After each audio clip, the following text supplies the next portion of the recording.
जय हिंद, वंदे मातरम। स्वागत है आप सभी का आपके अपने YouTube चैनल जी के जीएस के भंडारा पर। जैसा मैंने आपसे कहा था कि मैं आपको पर डे आरपीएफ कांस्टेबल के लिए किरण पब्लिकेशन के 22 सेट की जो बुक है उस बुक का मैं आपको सॉल्यूशन कराने वाला हूं। तो उसी क्रम में आज का अपना जो सेट है ये आज का अपना मॉडल सेट नंबर 2 है। और इससे पहले मैं एक सेट अपलोड कर चुका हूँ, उससे आपने अभी तक नहीं देखा है तो वो जाकर के आप लोग देख लीजिएगा। प्लेलिस्ट मैंने बना दी है, तो वहां से जाकर के आप सारे सेट कंप्लीट कर लीजिएगा। अगर आप इन 22 सेट को कंप्लीट कर लेते हैं तो जीके जीएस में आपको इतना भरोसा हो जाएगा कि जो आपके 50 प्रश्न पूछे जाने वाले उसमें से कम आप 35 प्लस स्कोर तो आप लोग कर ही ले जाओ, क्योंकि ज्यादातर जो स्टूडेंट हैं वो मैथ और रीजनिंग पर फोकस कर रहे हैं, क्योंकि उन्हें लगता है कि इन्हीं से हमारा सिलेक्शन हो जाएगा। वो बहुत अच्छी बात है आपका सिलेक्शन हो, लेकिन जीके जीएस पर भी आपको अच्छी पकड़ बनानी पड़ेगी। तो आज की इस वीडियो को आपको शुरू से लेकर के एंड तक फुल वॉच करते रहना। वीडियो पसंद आए तो वीडियो को एक बार आप लोग लाइक कर देना। चैनल को अभी तक आप लोगों ने सब्सक्राइब नहीं कर रखा होगा तो चैनल को आप लोग जरूर सब्सक्राइब कर लीजिएगा। तो चलिएगा फिर शुरू करते हैं।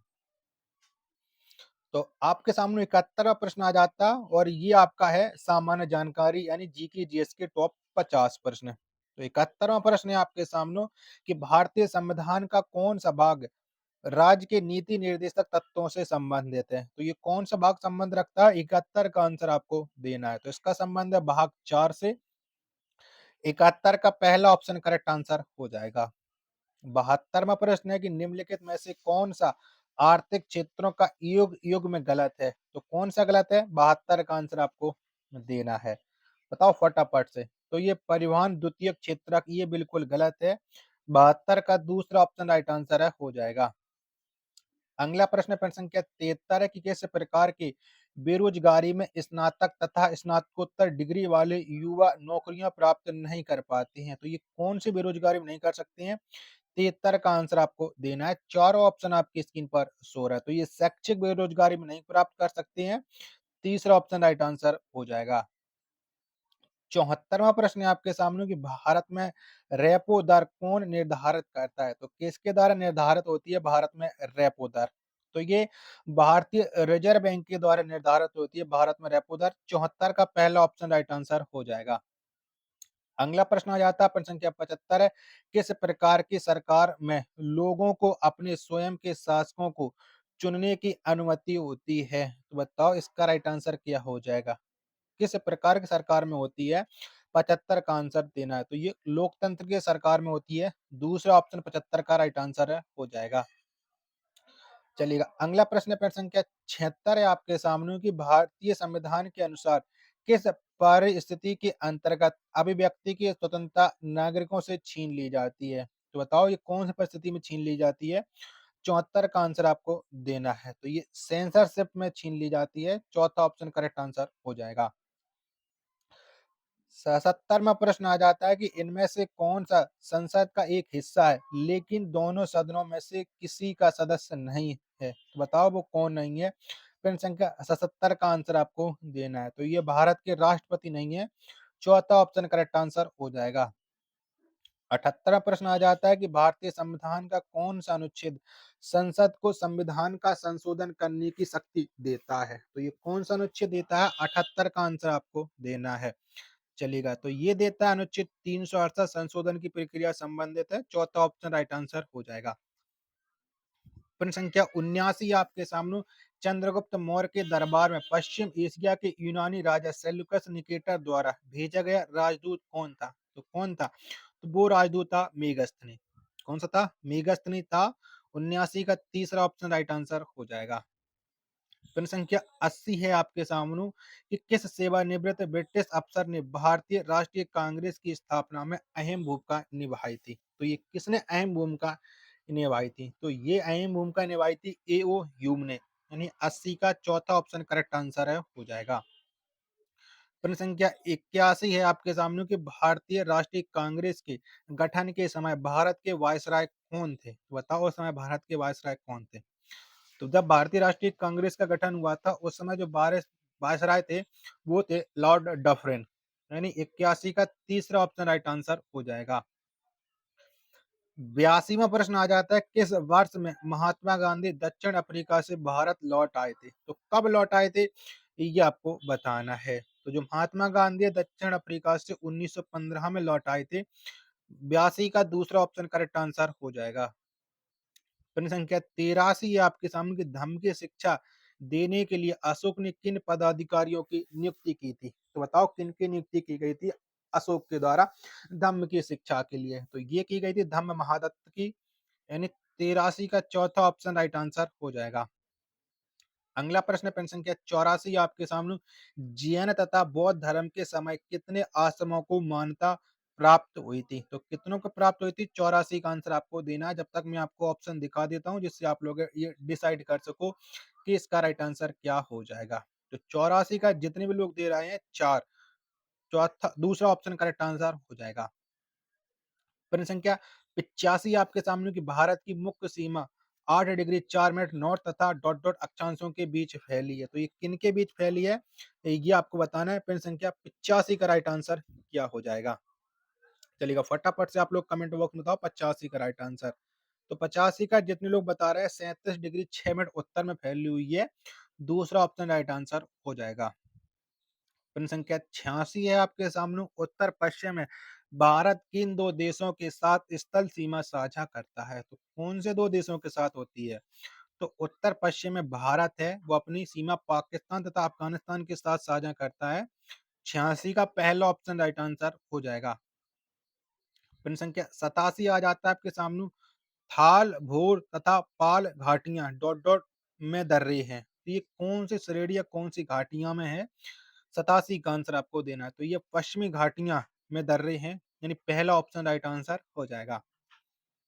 प्रश्न संख्या 88 आपके सामने, निम्नलिखित में से कौन सा हिमालय की नदियों के बारे में सत्य नहीं है? तो बताओ इनमें से हिमालय की नदियों के बारे में कौन सा गलत है? 88 का आंसर आपको देना है। चारों ऑप्शन आप लोगों ने देख लिया और इसका आंसर आप लोग डिसाइड भी कर चुके। तो बता रहे हैं जो लोग बता रहे हैं कि वे केवल वर्षा से पानी प्राप्त करती हैं, तो ये बिल्कुल गलत है।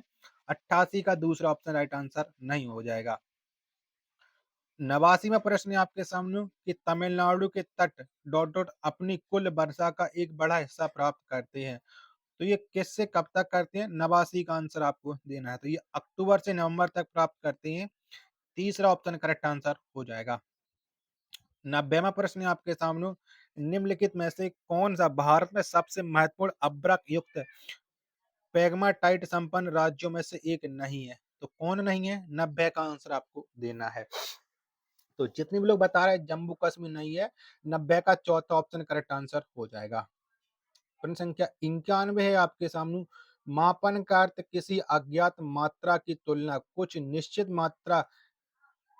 निश्चित ज्ञात मात्रा के साथ होता है, जिसे डॉट डॉट कहा जाता है। तो इसे क्या कहा जाता है? तो इसे कहा जाता है इकाई, यानी 90 का पहला ऑप्शन राइट आंसर हो जाएगा। प्रश्न संख्या 92 है आपके सामने, कि सूरज की तरह स्वयं से प्रकाश का उत्सर्जन करने वाली वस्तुएं क्या कहलाती हैं? तो बताओ वो वस्तुएं क्या कहलाती हैं? 92 का आंसर आपको देना है। चलिएगा मैं आपको 92 के ऑप्शन दिखा देता हूँ, जिससे आप लोग ये डिसाइड कर सको कि इसका राइट आंसर क्या हो जाएगा। तो जितने लोग बता रहे हैं कि वे वस्तुएं कहलाती हैं प्रकाशमान वस्तुएं, यानी दूसरा ऑप्शन राइट आंसर हो जाएगा प्रश्न संख्या 92 का। प्रश्न संख्या 93 आपके सामने, की विद्युत सेल की धातु की टोपी आमतौर पर विद्युत सेल का डॉट डॉट टर्मिनल है। बताओ ये विद्युत सेल का कौन सा टर्मिनल है? तो ये विद्युत सेल का पॉजिटिव टर्मिनल है। 93 का दूसरा ऑप्शन राइट आंसर हो जाएगा। 94वां प्रश्न है आपके सामने, कि निम्नलिखित में से कौन सा रोग विषाणुओं के कारण नहीं होता है? तो बताओ कौन सा रोग नहीं होता है? तो आंत्र ज्वार यानी टाइफाइड रोग है, ये विषाणुओं के द्वारा नहीं होता है।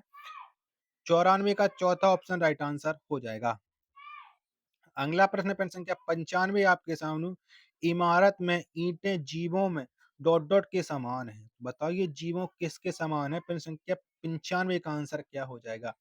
तो ये कोशिकाओं के समान है। किसके? कोशिकाओं के समान है, पहला ऑप्शन राइट आंसर हो जाएगा।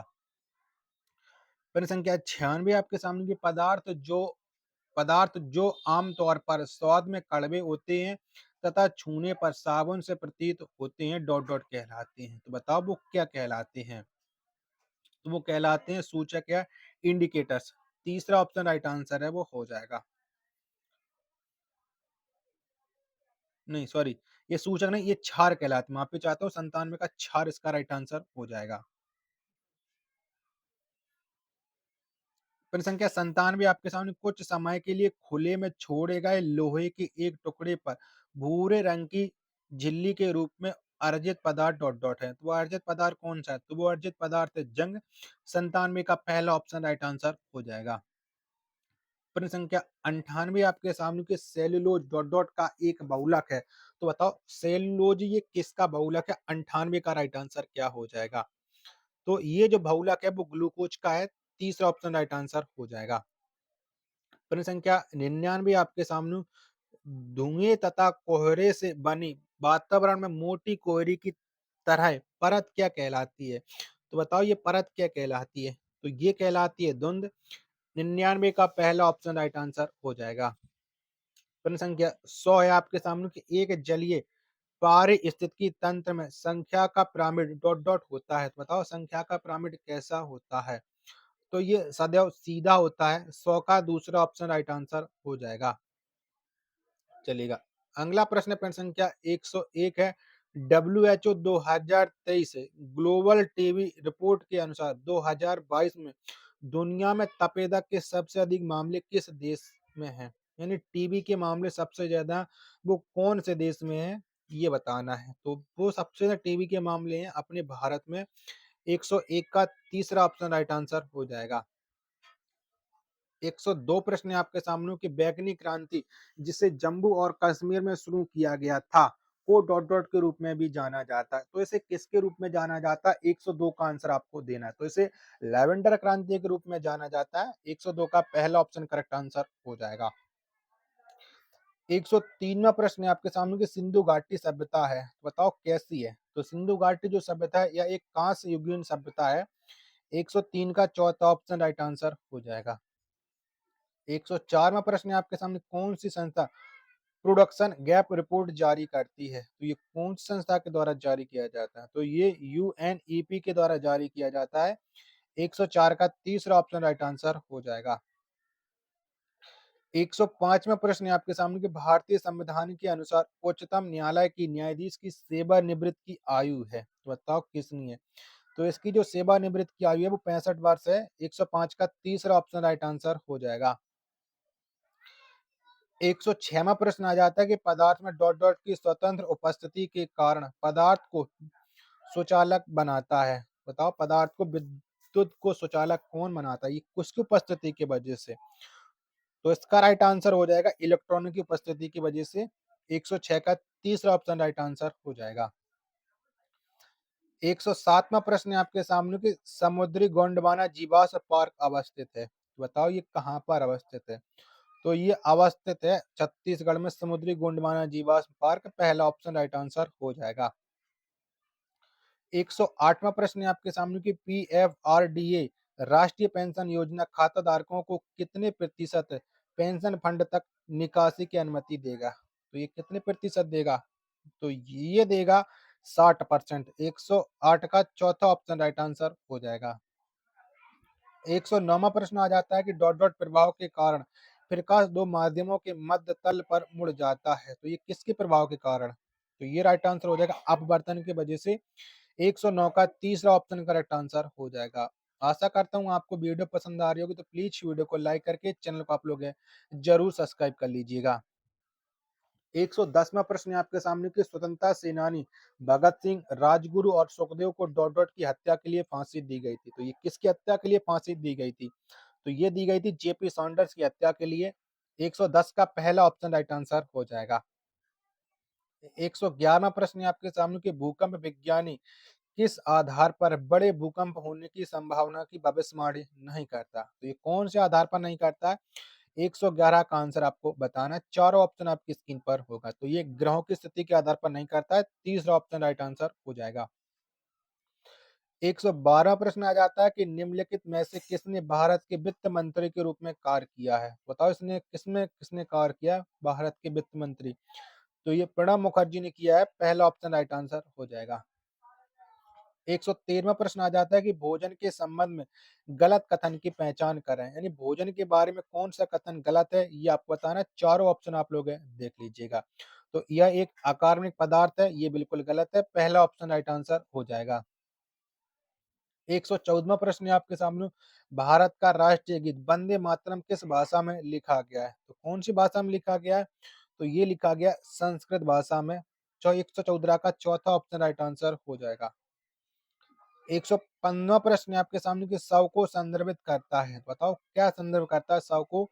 115 का आंसर आपको बताना है। तो शरीर रचना विज्ञान के लिए एक मानव शरीर, यानी दूसरा ऑप्शन 115 का राइट आंसर हो जाएगा।